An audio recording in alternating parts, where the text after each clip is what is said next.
Time for the Wheels Wednesday segment. Like the name suggests, we're going to be talking about the hottest new rides on the road here in India. And we're going to be talking about sedans, though India, by and large, of late and in fact over the past decade, has become an SUV-loving country. So sedans have taken a bit of a backseat, if you can call it that. Joining me now to talk about the latest launches on the market is Renuka Kirpalani, the executive editor of video content at Autocar India. Thank you so much, Renuka, for taking the time as always. We're talking about the Skoda Slavia as well as the Volkswagen Virtus. What stands out about them? Well, I think they're bringing the sexy back to sedans. Is what I said in my story, Alex, and I'll keep to that. I think sedans have long been seen as boring. Like you said, SUVs are the flavor. It's such a large growing segment that they're soon going to overtake the hatchback segment in terms of percentage, which has always been the biggest segment in India. So I don't think SUVs are going anywhere, but I do think that this will regenerate some interest into the sedan segment, purely because they're really stylish looking. They come with very modern interiors, and they've got a great combination of a very practical engine and an exciting one. So I think it's a nice package that will bring interest back into the sedan segment. Let's talk about one by one. Let's go first with the Skoda Slavia. Latest offering, of course, from Skoda, and they've stayed the path in terms of offering sedans, right? They've been known for their sedans in the past. Exactly. I mean, Skoda have always believed in sedans, and if you look at them, they've had some really successful ones. The Superb, the Octavia, they're very well loved. And I think they're going to get the same love with the Slavia, if you ask me, because it is a very nice car to drive. I mean, it's fun to drive, it's exciting, it handles well, it's comfortable, it's spacious. That's another thing they've been known to offer is space. So it's got a good amount of space in the back seat. And what people really like about SUV is the boot. And it's got a fantastic boot as well. So you don't miss anything about an SUV in it. And the thing that Skoda in particular have done is given it a good amount of ground clearance. Normally sedans are low. They've been known to scrape speed breakers and things like that when fully loaded, but not the Slavia. I mean, you can pretty much go over a lot of rough stuff with it.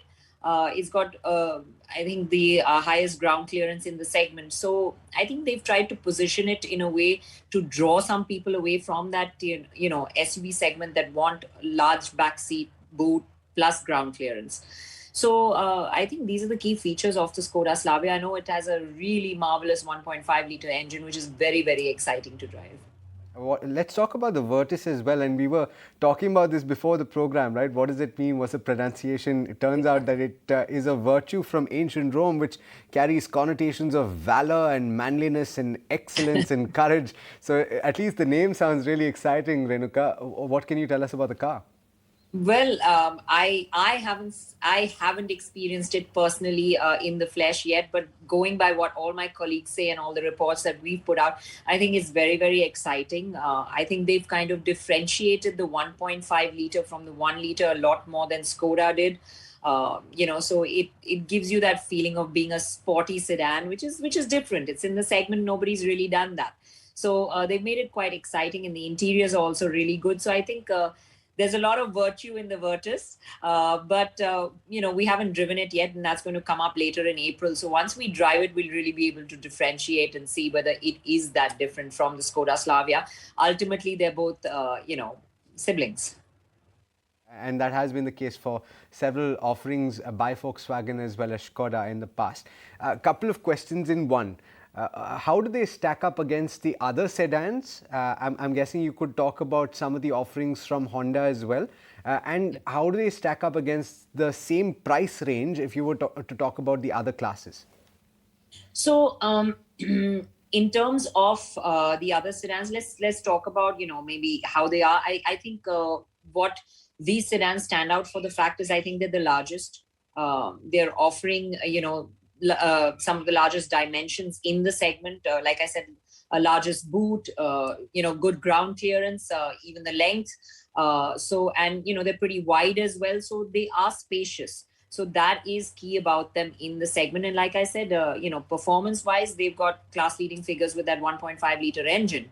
So that kind of differentiates them from what's being offered. I don't think anybody else has an exciting sedan as far as performance goes. Honda City used to be known for it at one time. But now I think, these two are set to take that mantle. In terms of pricing, they are on the pricey. At least the Skoda Slavia, for which we know all the prices now, is on the pricier side, especially the 1.5 liter. But they're very, very good, solid offerings. So I think, like I said, after having driven it, I think they're still worth it.